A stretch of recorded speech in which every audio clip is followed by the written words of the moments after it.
जय हिंद दोस्तों। आप सभी का स्वागत है हमारे इस YouTube channel SSC infinity academy में। तो जैसा कि दोस्तों पिछले 3-4 दिनों से मेरा तबीयत खराब था, जिसकी वजह से मैं वीडियो नहीं बना पा रहा था। तो अभी भी दोस्तों तबीयत थोड़ा सा डाउन ही है, लेकिन फिर भी वीडियो बनाने की मैं कोशिश करता हूँ और बनाऊंगा। तो आज हम क्या करेंगे दोस्तों, जो 10th क्लास का एनसीईआरटी सॉल्यूशन था, बुक था, जिसमें से 6 चैप्टर तक हम लोग कर चुके थे। तो आज 7th यूनिट का यानी कि 7वां चैप्टर जीव जन्म कैसे करते हैं, इस टॉपिक को देखेंगे और कंप्लीट करेंगे। साथ ही साथ दोस्तों कल हम क्या करेंगे, नेक्स्ट क्लास से क्या करेंगे। अभी दोस्तों एएलपी का एग्जाम कंप्लीट हुआ है। तो एएलपी का एग्जाम कंप्लीट होने के बाद दोस्तों उसका आंसर की भी आ चुका है। तो आंसर की भी आ चुका है दोस्तों, तो जिसमें से साइंस का जितने भी क्वेश्चन है, टोटल 5 दिन क्लास हुआ है।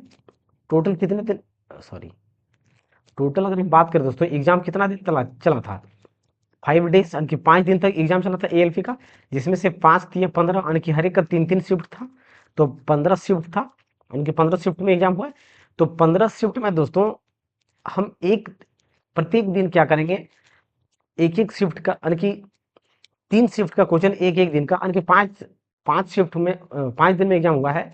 तो 5 दिन में 25 तारीख का पहले लेंगे, फिर 26 तारीख का एग्जाम क्वेश्चन को लेंगे, फिर 27 तारीख का क्वेश्चन लेंगे, फिर 28 तारीख का क्वेश्चन को लेंगे, फिर 29 तारीख का क्वेश्चन को लेंगे, और सारे क्वेश्चन को हम लोग साइंस का देखेंगे और सारा कंसेप्ट भी रिवीजन करेंगे। तो उसी के बेसिस पर दोस्तों, जैसा कि आने वाला भी टेक्नीशियन का एग्जाम है उसमें भी हेल्पफुल होगा, और जितने भी रेलवे का एग्जाम होगा उसमें भी क्या होगा, हेल्पफुल होने वाला है। और जैसे देखिए दोस्तों, बहुत सारे ऐसे क्वेश्चन था जो, तो सारा क्वेश्चन को हम लोग देखेंगे दोस्तों। तो आज हम लोग दोस्तों चलिए इस टॉपिक को शुरू करते हैं, और कंसेप्ट को, सारे कंसेप्ट और क्वेश्चन को देखते हैं और रिवीजन करते हैं इस टॉपिक को। तो सबसे पहला दोस्तों, सबसे पहला क्वेश्चन क्या है आज का, कि एक कोशिकीय जीवों में नए जीवों की उत्पत्ति डैश द्वारा होता है, डैश द्वारा होता है। देखिए दोस्तों, देखिए दोस्तों, हम क्या जानते हैं कि जीव दो प्रकार के होते हैं। एक क्या होते हैं, एक कोशिकीय जीव होते हैं। एक क्या होते हैं, एक कोशिकीय जीव होते हैं। एक कोशिकीय जीव होते हैं, और दूसरा क्या होते हैं, बहुकोशिकीय। बहुकोशिकीय, दूसरा क्या होते हैं, बहुकोशिकीय होते हैं। बहुकोशिकीय, बहुकोशिकीय। तो जो एक कोशिकीय जीव होते हैं दोस्तों, वो वो क्या करता है, फ्यूजन द्वारा जीवों का उत्पत्ति करता है, जिसको हम क्या बोलते हैं, विखंडन। जिसको क्या बोलते हैं, विखंडन द्वारा। जिसको क्या बोलते हैं दोस्तों, विखंडन द्वारा करते हैं। क्या करते हैं, विखंडन, या तो बहुविखंडन भी हम कह सकते हैं। कोई कोई जीव ऐसे होते हैं जो एक से दो जीव को एक से क्या करते हैं, दो कर बनाते हैं, जीव का उत्पत्ति करते हैं। लेकिन कोई होते हैं जो दो से भी अधिक जीवों को निर्माण या उत्पत्ति करते हैं, तो वो बहुविखंडन कहलाते हैं। तो इस वैसे मतलब ये एक उसके जीव जो होते हैं, वो किस तरह से जीवों को उत्पत्ति करते हैं, तो फ्यूजन यानी कि विखंडन विधि से करते हैं। किसके, विखंडन विधि या तो विखंडन द्वारा करते हैं। और बहुकोशिकीय जो होते हैं दोस्तों, इसके कई प्रकार होते हैं। इस ये विखंडन के द्वारा भी करते हैं, और संलयन के द्वारा भी करते हैं।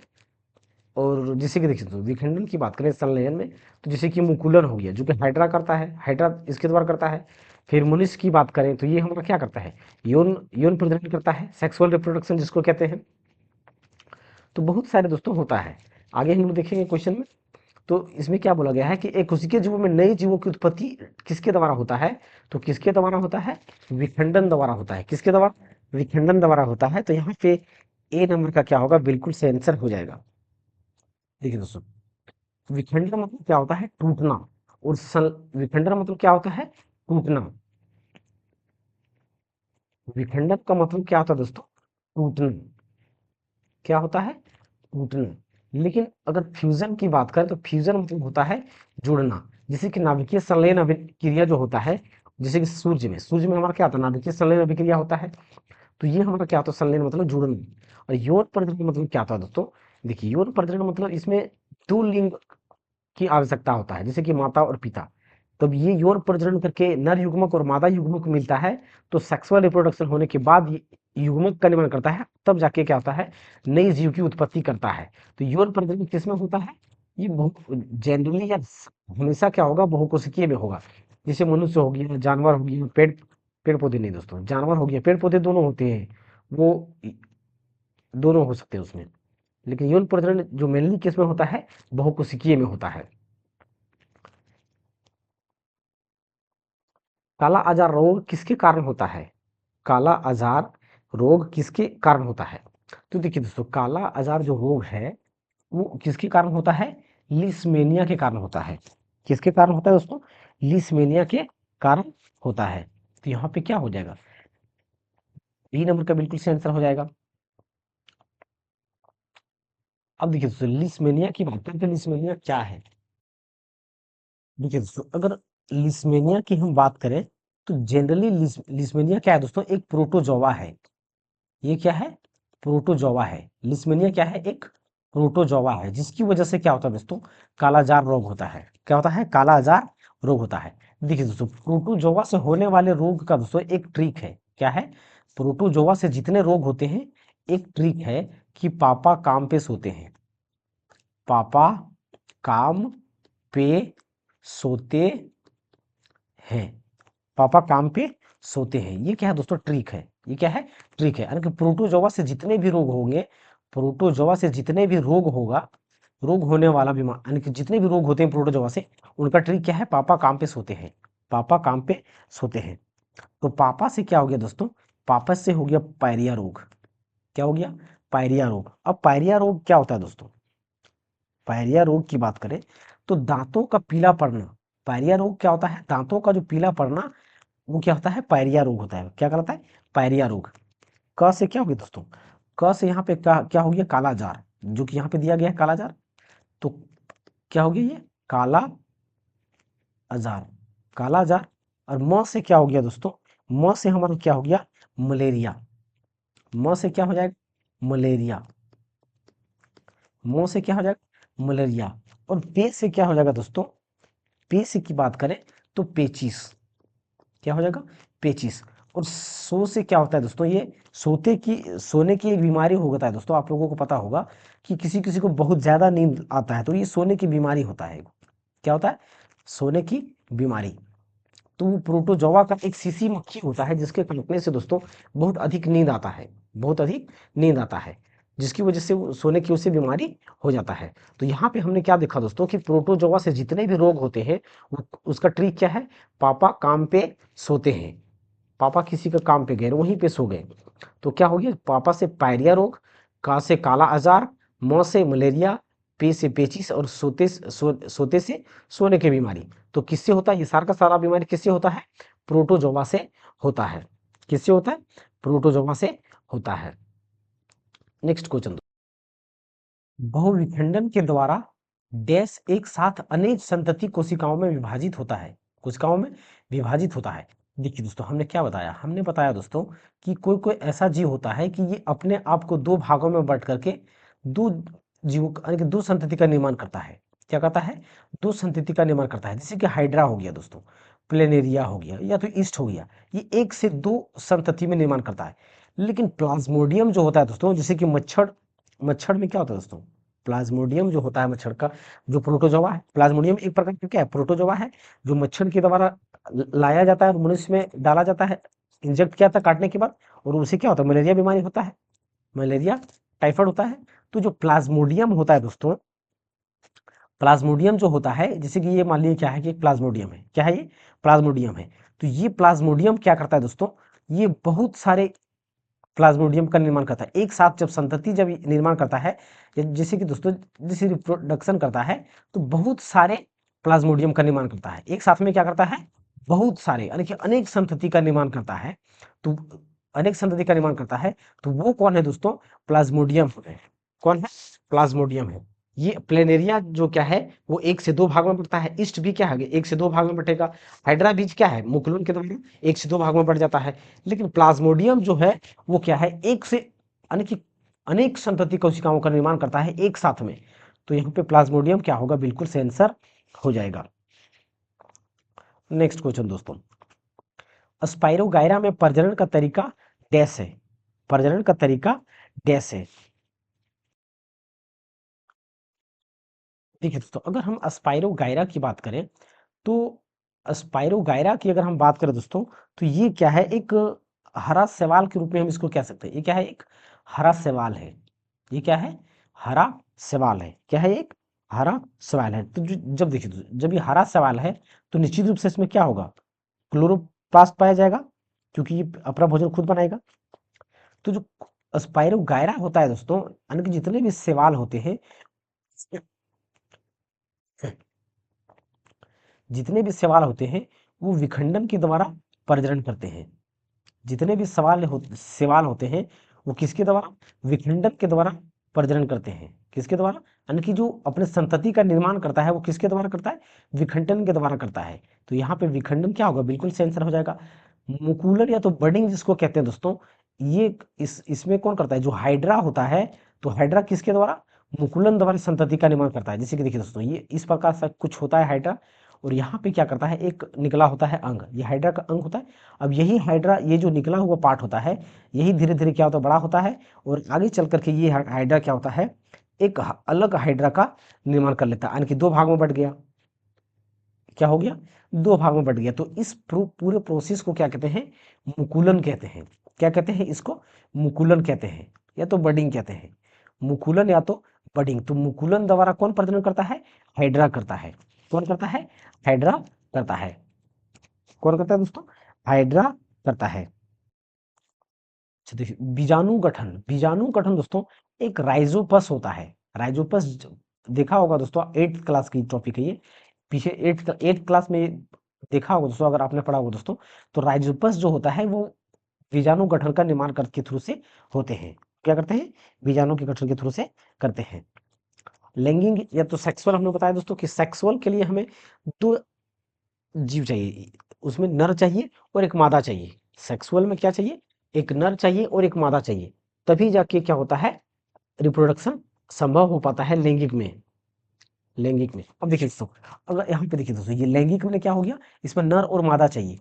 लेकिन जैसे कि दोस्तों हाइड्रा हो गया, क्या इसमें नर और मादा की जरूरत है क्या, नहीं। तो जब नर और मादा की जरूरत नहीं होता है तो वो क्या कहलाता है, अलैंगिक प्रजनन कहलाता है। क्या कहलाता है, अलैंगिक या तो असेक्सुअल प्रजनन कहलाता है। जैसे कि मुकुलन भी क्या हमारा अलैंगिक हो गया, विखंडन भी क्या हो गया, अलैंगिक हो गया। क्या हो गया, अलैंगिक हो गया। डैश नवोदित होने की प्रक्रिया के माध्यम से पुनर्उत्पादन के लिए पुनर्जीवित कोशिकाओं का उपयोग करता है।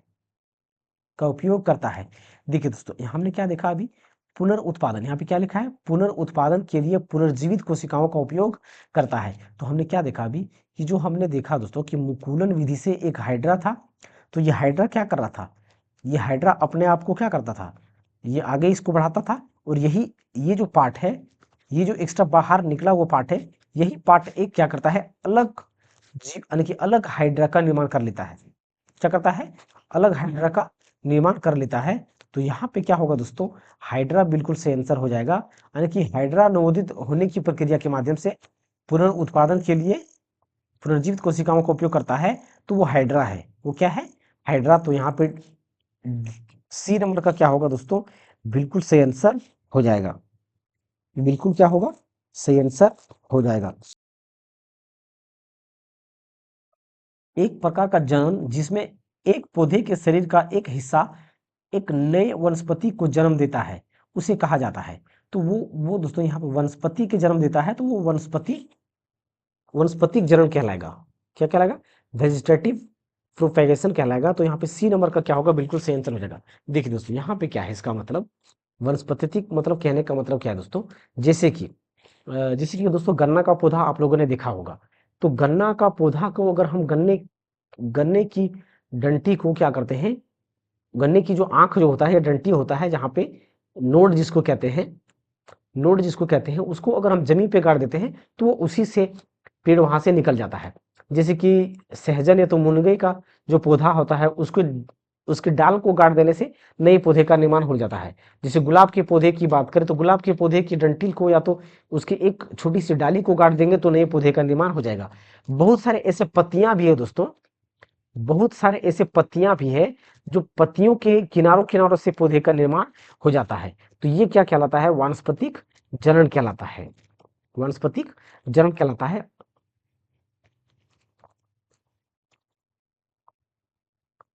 निम्नलिखित में से किस पुष्पी पादप में पर्ण कोर के साथ नोच में कली उत्पादन होती है? नोच में कली उत्पादन होती है। देखिए दोस्तों, एक पादप पादप में क्या होता है दोस्तों? पादप, जैसे देखिए दो किंगडम, एक होता है प्लांट किंगडम। क्या होता है? प्लांट किंगडम यानी कि पादप जगत हम जिसको बोलते हैं प्लांट किंगडम। और एक क्या होता है? Animal kingdom. एक क्या होगी? Plant kingdom. और एक क्या होता है? Animal kingdom. क्या होता है? Animal kingdom. किंगडम यानी कि जंतु जगत। क्या होता है? जंतु जगत। तो प्लांट किंगडम में दोस्तों हम क्या पढ़ेंगे दोस्तों? Bryophyta, Thallophyta, pteridophyta. ये सारी चीजें किस में पढ़ते हैं? हम प्लांट जगत में पढ़ते हैं। तो ये प्लांट की वैरायटी है। तो एनिमल किंगडम की बात करें दोस्तों, तो जैसे कि 5 किंगडम क्लासिफिकेशन, 2 किंगडम क्लासिफिकेशन आगे हम दोस्तों देखेंगे। तो जो पुष्पी पादप में पर्ण कोर कोर के साथ नोच में कली उत्पन्न हो जाते हैं, तो उसमें क्या होता है? वो किस में आता है दोस्तों? वो प्लांट किंगडम के जगत में के अंतर्गत आते हैं। तो उसमें जो ब्रायोफाइलम होता है उसमें ऐसा होता है। किसमें होता है? ब्रायोफाइलम में होता है। क्या होता है दोस्तों? ब्रायोफाइलम में होता है। तो यहाँ पे बी नंबर का सही आंसर हो जाएगा। निम्नलिखित में से किस घटना में कई पौधे एक जनक से रोग मुक्त स्थितियों में उगाए जा सकते हैं? रोग मुक्त स्थितियों से स्थितियों में उगाए जा सकते हैं। तो वो हमारा क्या है दोस्तों? देखिए दोस्तों, जैसे कि क्या होता है? जैसे कि कोई पेड़ होता है, पौधे होते हैं। तो हमने अभी बताया दोस्तों कि पेड़ जैसे कि मुनगा साग हो गया, सहजन हो गया, या तो फिर गुलाब का पौधा हो गया, उसकी कुछ डंठल या तो डाल को लगा देते हैं, तो वो क्या होता है? नए पौधे का निर्माण कर लेते हैं। क्या करते हैं? नए पौधे का निर्माण कर लेते हैं। तो उसमें क्या करता है? अपने टिश्यू को यानी कि उत्तक की मदद से नए पौधे का निर्माण कर रहा है। उत्तक या टिश्यू की मदद से। तो वो क्या कहलाता है दोस्तों? उत्तक संवर्धन या तो टिश्यू कल्चर कहलाता है। क्या कहलाता है? टिश्यू कल्चर कहलाता है, जिसमें किसी भी प्रकार का दोस्तों रोग संभव नहीं, यानी कि रोग वगैरह भी संभव नहीं हो पाता। यहाँ पे क्या बोला गया? रोग मुक्त स्थितियों में उगाए जा सकते हैं। तो यहाँ पे बी नंबर का क्या होगा? बिल्कुल से आंसर हो जाएगा। देखिए दोस्तों, अब हमने लैंगिक प्रजनन के बारे में बात कर लिया कि लैंगिक प्रजनन में क्या आता है? एक नर चाहिए और एक मादा चाहिए, यानी कि माता पिता का होना अनिवार्य है, तभी जाके क्या होता है? नई संतति का निर्माण हो पाता है। बीजाणु गठन या स्पोर, या तो स्पोर फॉर्मेशन दोस्तों, ये कौन करते हैं? इसके अंदर कौन करते हैं? तो अभी हमने बताया दोस्तों कि एक क्या है? राइजोपस है। क्या है? एक राइजोपस है, जो क्या करता है? बीजाणु गठन करता है। बीजाणु गठन करता है। इसके साथ साथ दोस्तों एक म्यूकोर भी हम लिख सकते हैं। क्या? म्यूकोर। म्यूकोर का म्यूकोर नाम का दोस्तों एक जीव होता है, जो भी ये भी क्या करता है? बीजाणु गठन का निर्माण करता है। बीजाणु गठन का निर्माण करता है। देखिए दोस्तों, ये अभी अगला क्या है? रीजेनरेशन या तो पुनरुद्भव पुनरुद्भवन। क्या है? पुनरुद्भवन। देखिए दोस्तों, पुनरुद्भवन कहने का मतलब होता है दोस्तों रीजनरेशन कैपेसिटी, यानी कि कोशिका विभाजन उसमें तेजी से होना। क्या होता है? कोशिका विभाजन क्या होता है? तेजी से होता है। जैसे कि देखिए दोस्तों, छिपकली का आप लोगों ने देखा होगा दोस्तों, छिपकली की अगर पूंछ कट जाता है, तो छिपकली की कोशिका का विभाजन 10 से 15 दिन में उसकी नई पूंछ आ जाती है। 10 से 15 दिन में क्या होता है? उसकी नई पूंछ आ जाती है, वापिस आ जाती है। तो वो क्या कहलाता है? पुनरुद्ध क्या कहलाता है? पुनरुद्भवन। अरे दोस्तों, कोशिका का विभाजन तेजी से होना। तो ये किसमें संभव है? छिपकली में। ये किसमें संभव होता है? छिपकली में। किसमें? छिपकली में संभव होता है। ब्लैक मोल्ड या राइजोपस प्रजनन इनमें से किससे संबंधित है? इससे देखिए दोस्तों, अभी हमने क्या बताया कि जो राइजोपस है वो क्या करता है? बीजाणु गठन करता है। क्या करता है? बीजाणु गठन का करता है। तो यहाँ सी नंबर का क्या होगा? बिल्कुल सही आंसर हो जाएगा। विधि से कौन करता है? हाइड्रोजन प्रजनन करता है। हाइड्रोजन प्रजनन करता है। बीजाणु का राइजोपस हमने देख लिया। यौन प्रजनन दोस्तों जानवर हो गया, मनुष्य हो गया, सारे क्या करते हैं, सेक्सुअल रिप्रोडक्शन करते हैं। जनन की वह प्रक्रिया जिसमें केवल एक ही जीव भाग लेता है डैश कहलाता है, डैश कहलाता है। देखिए दोस्तों, ये भी दोस्तों अच्छा क्वेश्चन है। हमने क्या बताया कि दो प्रकार का होता है जनन, क्या होता है, दो प्रकार का होता है। एक होता है लैंगिक प्रजनन, लैंगिक प्रजनन, और दूसरा क्या होता है अलैंगिक प्रजनन, अलैंगिक, दूसरा क्या होता है अलैंगिक प्रजनन, अलैंगिक प्रजनन। अब लैंगिक का मतलब क्या होता है दोस्तों, लैंगिक मतलब इसमें नर और मादा दोनों चाहिए। अगर बच्चे का निर्माण करना हो या संतति का निर्माण करना हो या नई पीढ़ी का उत्पादन निर्माण करना हो, तो इसमें दो चाहिए, नर चाहिए या तो मादा चाहिए। लैंगिक में क्या चाहिए, या तो नर चाहिए या तो मादा चाहिए। लेकिन यानी कि दोनों चाहिए, इसमें क्या चाहिए, दोनों नर और मादा होना अनिवार्य है, तब जाके क्या कहलाएगा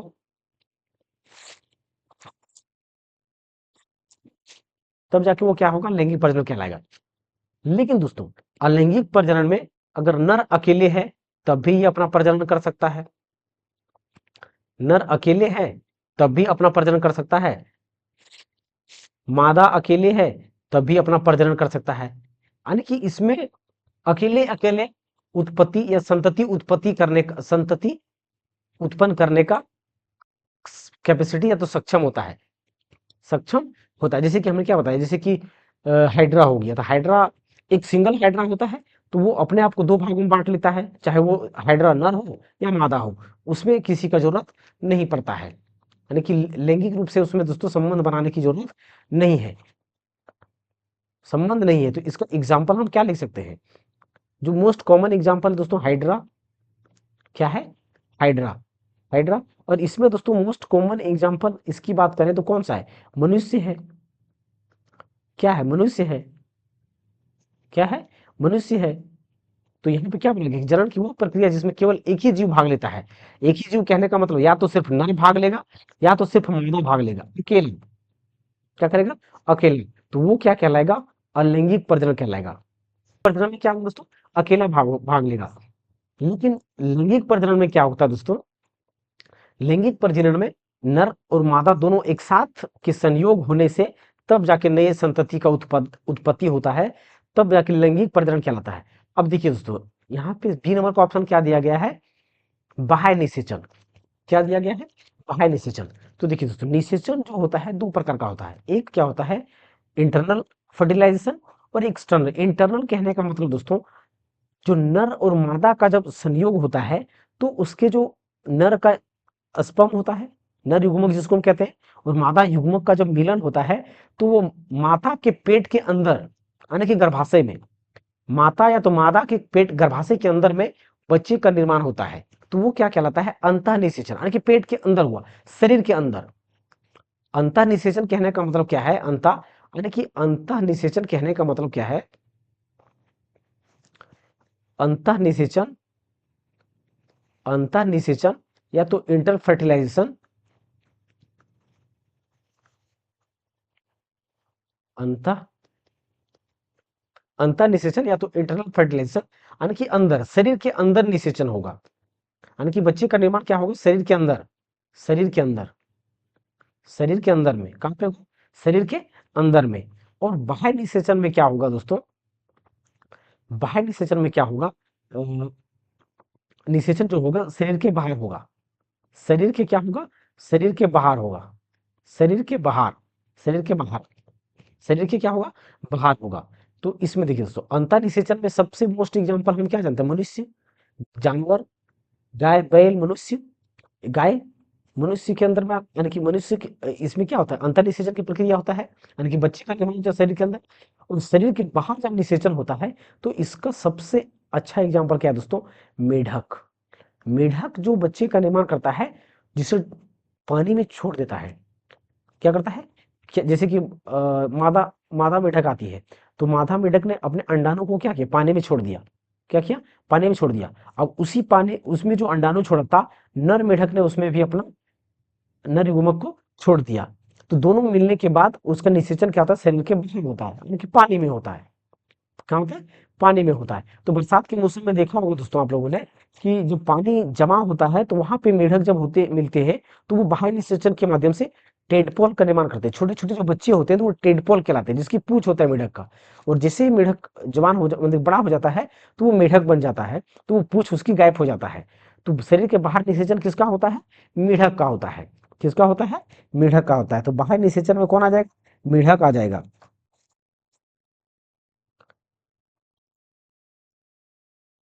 गतिशील जीवाणु कोशिकाओं को क्या कहा जाता है? देखिए दोस्तों, आप लोगों ने दोस्तों मूवी देखा होगा तो बहुत से देखा होगा दोस्तों। देखिए, एक क्या होता है? मादा युग्मक होता है। क्या होता है? मादा युग्मक। और एक क्या होता है? नर युग्मक। नर युग्मक। नर युग्मक। क्या होता है? नर युग्मक। तो देखिए दोस्तों, अगर मादा युग्मक की बात करें तो मादा युग्मक क्या होता है? अंडाणु होता है। मादा युग्मक की बात करें तो वो क्या है? अंडाणु है, एग्स होते हैं। और नर युग्मक युग्मक की बात करें तो ये क्या होता है? शुक्राणु। क्या होता है? शुक्राणु या तो स्पर्म जिसको कहते हैं। जब ये शुक्राणु और ये स्पर्म मिलता है तब जाके क्या बनाता है? युग्मनज का निर्माण करता है। युग्मनज का, जिसको हम क्या बोलते हैं? जाइगोट बोलते हैं। युग्मनज या तो जाइगोट जिसको हम बोलते हैं, उसे क्या बोलेंगे हम? जाइगोट। जाइगोट बोलते हैं। तो ये जाइगोट फिर दोस्तों गर्भाशय में स्थापित होता है। तो देखिए दोस्तों, अंडाणु जो होता है माँ के जो माँ का जो फेलोपियन ट्यूब होता है, जिसको गर्भनाल फेलोपियन ट्यूब जो होता है, जिसे अंडवाहिनी भी कहते हैं। तो ये अंडवाहिनी में जाके क्या होता है? अंडाणु फिक्स हो जाता है। क्या होता है? देखिए दोस्तों, जैसे अगर हम गर्भाशय की बात करें तो इस प्रकार से कुछ होता है। ये इस प्रकार से होता है। ये इस प्रकार से होता है कुछ। अब ये क्या कहलाता है दोस्तों? ये अंडवाहिनी कहलाता है। तो यहाँ पे एग का निर्माण होता है। ये मादा का, ये क्या है दोस्तों? मादा का इंटरनल स्ट्रक्चर है। तो यहाँ पे क्या होता है? एग्स का निर्माण होता है। एग्स का। तो ये एग्स दोस्तों यहाँ से निर्माण होता है और यहाँ पे ये जाके एग्स रुक जाता है। और स्पर्म दोस्तों यहाँ से मूव करते हुए, गति करते हुए आता है, जिसको नर युग्मक कहते हैं, स्पर्म। और ये अंडाणु से टकराता है, तब जाके यहाँ पे क्या करता है? युग्मनज का निर्माण करता है। और यही युग्मनज धीरे धीरे क्या होता है? तैरते हुए माँ के गर्भाशय में आ जाता है। ये क्या कहलाता है? ये अंडवाहिनी कहलाता है। ये गर्भाशय कहलाता है। और ये गर्भाशय गिरवा, ये गर्भाशय गिरवा कहलाता है। और ये यहाँ जहाँ पे बच्चा पलता है दोस्तों, वो क्या कहलाता है? गर्भाशय कहलाता है। क्या कहलाता है? गर्भाशय कहलाता है। और ये क्या कहलाता है? अंडवाहिनी कहलाता है। अंडवाहिनी। अंडवाहिनी, यहाँ पे अंडा रहता है, एग रहता है, और यहाँ से स्पर्म जाके मूव करता है। तो यहाँ पे मूव कौन कर रहा है दोस्तों? हमने क्या देखा? यहाँ पे जो मूव कर रहा है, स्पर्म यानी कि शुक्राणु मूव कर रहा है, जो हमारा क्या कहलाता है? नर युग्मक कहलाता है। क्या कहलाता है? नर युग्मक कहलाता है। तो क्या बोला कि गतिशील जीवाणु कोशिकाओं का को क्या कहा जाता है? तो नर युग्मक कहा जाता है। क्या कहा जाता है? नर युग्मक कहा जाता है। और नर युग्मक कहा जाता है। और मादा युग्मक को मैंने देख लिया दोस्तों, मादा युग्मक किसको कहते हैं? मादा युग्मक अंडाणु को, जो मादा युग्मक होता है किसे कहा जाता है? अंडाणु को कहा जाता है। और नर युग्मक किसे कहा जाता है? शुक्राणु को कहा जाता है। क्या कहा जाता है? किसे कहा जाता है? शुक्राणु को कहा जाता है। और जब अंडाणु और शुक्राणु मिल जाता है तब किसका निर्माण होता है? युग्मनज, युग्मक का निर्माण होता है। नहीं नहीं सॉरी, युग्मनज का निर्माण करता है। तो ये अंडाणु को ही हम युग्मक कह सकते हैं और शुक्राणु को ही युग्मक कह सकते हैं। समयुग्म का न्याय सो, तो ये कोई मतलब नहीं दोस्तों। फूल के किस प्रजनन भाग में रोगाणु कोशिकाएं होती है? रोगाणु कोशिकाएं होती हैं। रोगाणु कोशिकाएं होती हैं। तो देखिए दोस्तों, अगर रोगाणु कोशिकाएं की बात करें, यानी कि जो जिसकी मदद से, दोस्तों क्या होता है? नई उत्पत्ति का निर्माण होता है। नए फल का, फूल का, फल का निर्माण होता है। तो किसकी वजह से? जब भी फल या नए जीव का उत्पत्ति होगा दोस्तों, तो उसमें निश्चित रूप से क्या होगा? प्रजनन हुआ होगा। क्या होगा? प्रजनन हुआ होगा।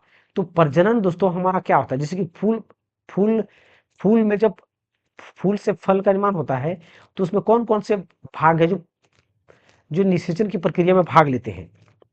तो क्या बाह्य दल किसको कहते हैं? फूल की बाहर की जो पंखुड़ियां होता है वो बाह्य दल कहलाता है। तो क्या ये बाह्य दल भाग लेता है क्या?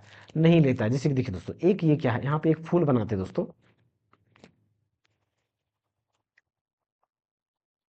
फूल तो एग्जैक्ट नहीं बन पाएगा दोस्तों, लेकिन फिर भी कोशिश करते हैं। ये ये क्या है? ये स्त्री केसर है। ये क्या है? स्त्री केसर है। स्त्री केसर है। और इसके साथ में दोस्तों ये इस प्रकार से निकला होता है। ये फूल दोस्तों जनरली उड़हुल फूल के बारे में बात कर रहे हैं, उड़हुल।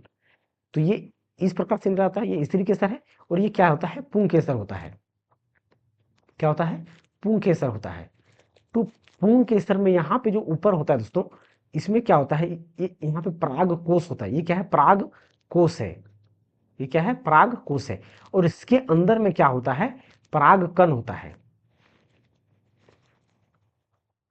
इसके अंदर क्या होता है? पराग कण होता है। क्या होता है? पराग कण होता है। और ये भाग क्या कहलाता है दोस्तों? जो ये भाग स्त्री केसर का ऊपरी भाग है, ये क्या कहलाता है? वर्तिकाग्र कहलाता है। क्या कहलाता है? वर्तिकाग्र। और ये वाला भाग जो है नीचे वाला यहाँ पे, इसे अंडाशय कहा जाता है। इसे क्या कहा जाता है? अंडाशय कहा जाता है। तो देखिए दोस्तों, यहाँ पे जो पराग कण होता है, तो यहाँ से ये पराग कण जो स्त्री ये पुंग केसर से परागकण परागकोश के परागकण यहाँ पे आता है। और ये वर्तिकाग्र में यहाँ पे इसके माध्यम से अंडाशय में चला जाता है। और यहीं पे क्या करता है? बीजांड का निर्माण करता है। क्या करता है? बीजांड का या बीज या पौधे का, यानी कि बीज का या बीजांड का निर्माण करता है। तो इस पूरे प्रक्रिया को क्या कहा जाता है?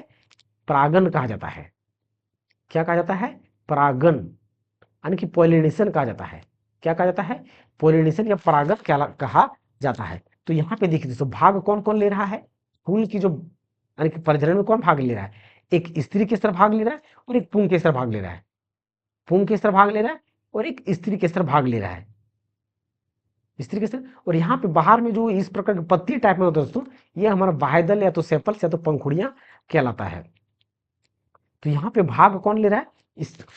स्त्री केसर और पुंग केसर भाग ले रहा है। तो यहाँ पे पुंग केसर और स्त्री केसर क्या होगा? बिल्कुल सही आंसर हो जाएगा। परागकोश के बारे में बात करें दोस्तों, कि जो यानी कि पुंकेसर का वह भाग जिसमें परागकण रहता है, वो क्या कहलाता है? परागकोश कहता है। बाह्यदल भी हमने देख लिया दोस्तों, जो फूल फूल का जो बाहरी आवरण होता है, पत्तियां, वो क्या कहलाता है? पंखुड़ियां, या तो बाह्यदल कहलाता है।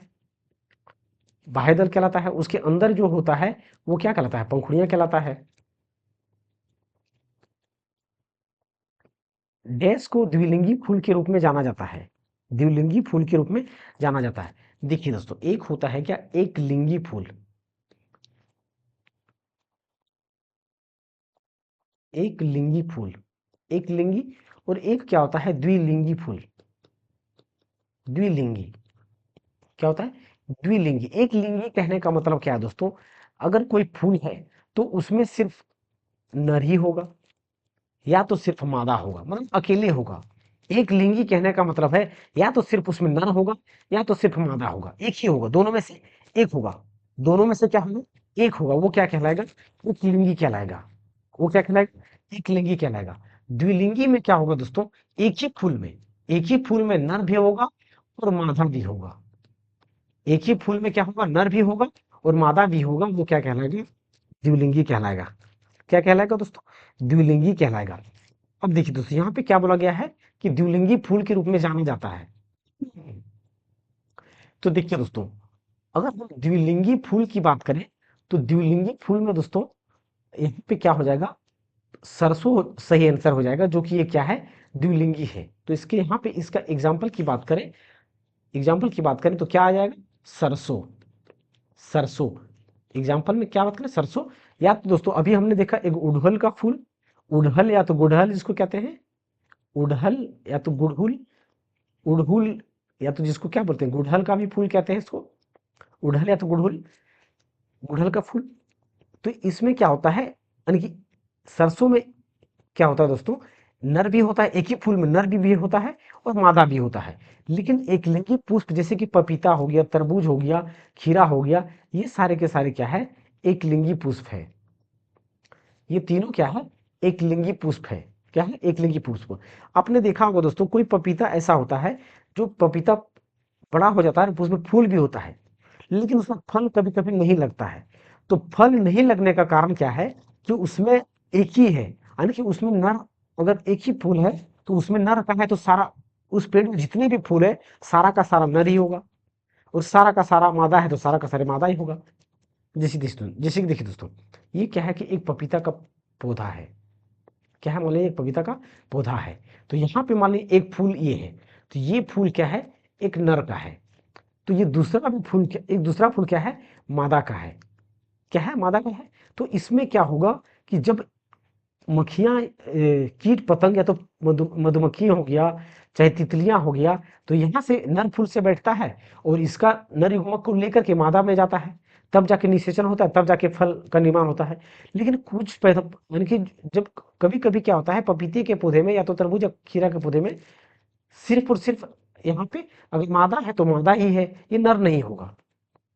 मादा है तो मादा है और नर का फूल नहीं होगा, तो वो फूल में वो पपीते में क्या होता है, फल नहीं लगता है। तो वो एक लिंगी पौधे होने के कारण ऐसा होता है। एक पुष्प में स्त्री केसर के आधार पर उभरा फूल भाग डैश है। उभरा फूल भाग डैश है। तो अभी हमने क्या बताया दोस्तों कि जो फूल का अभी हमने बताया दोस्तों कि जो फूल होता है, जो फूल का जो निचला हिस्सा होता है जो उभरा हुआ होता है, वो क्या कहलाता है, अंडाशय कहलाता है।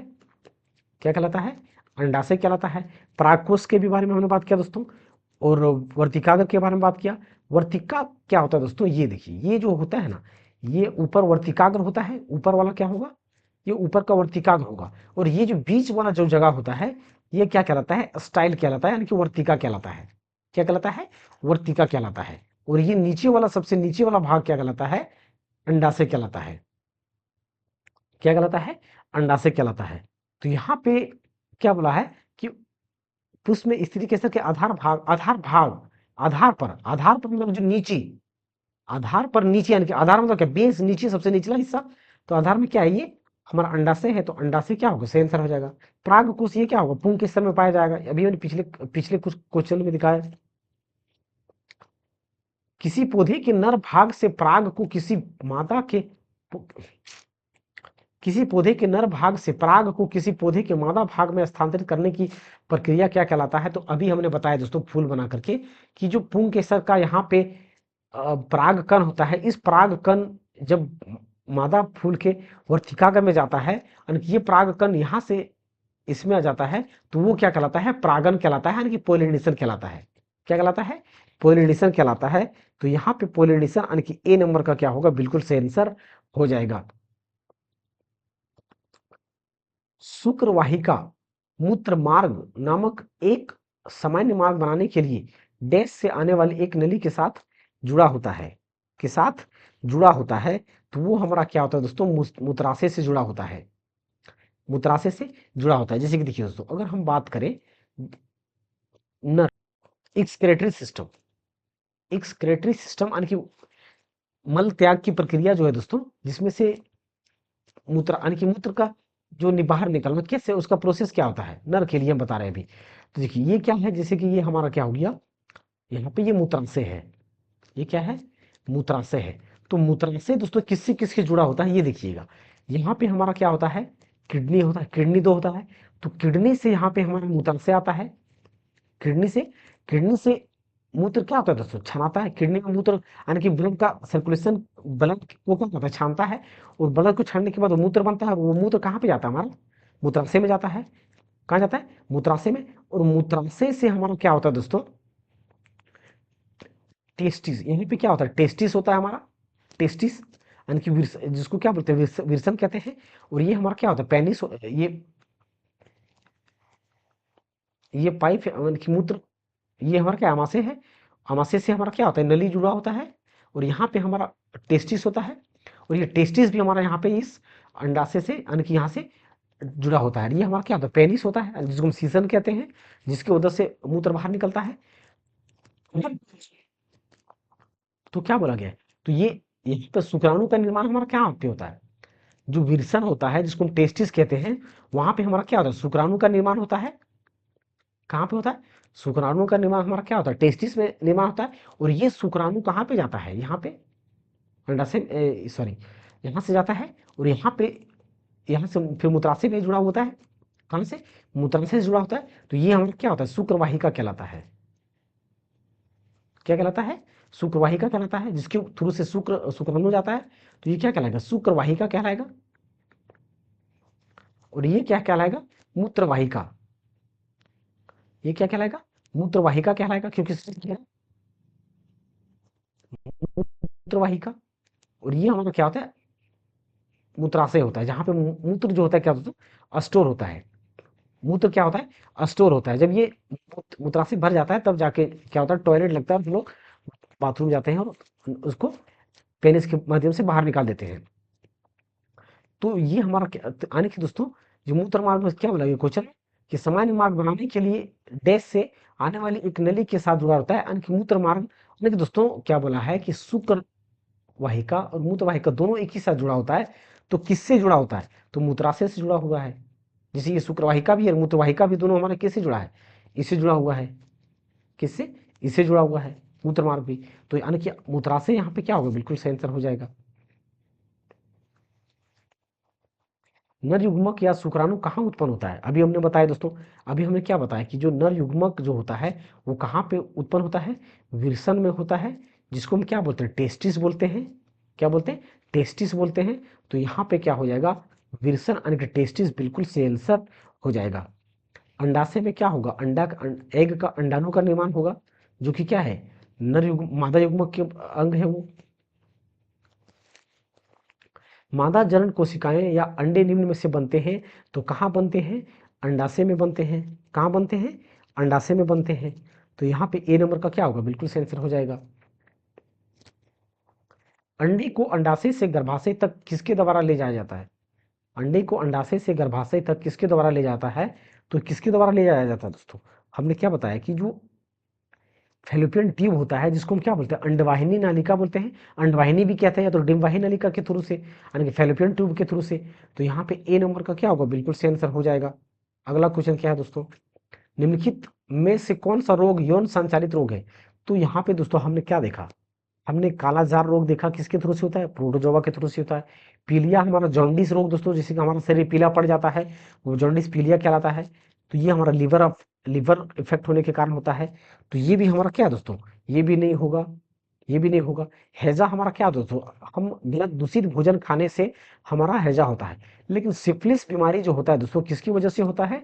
ये यौन संचारण से होता है। जब यौन संचारण कहने का मतलब दोस्तों, जब नर और मादा जब मिलन होता है, तो अगर नर में कोई बीमारी है तो मादा में चला जाता है, मादा में कोई बीमारी है तो वो नर में चला जाता है। जैसे कि दोस्तों एचआईवी, एड्स, वो क्या है? यौन संचारित रोग है। उसी प्रकार दोस्तों सिफिलिस भी क्या है? एक यौन संचारित रोग है। क्या है? यौन संचारित रोग है।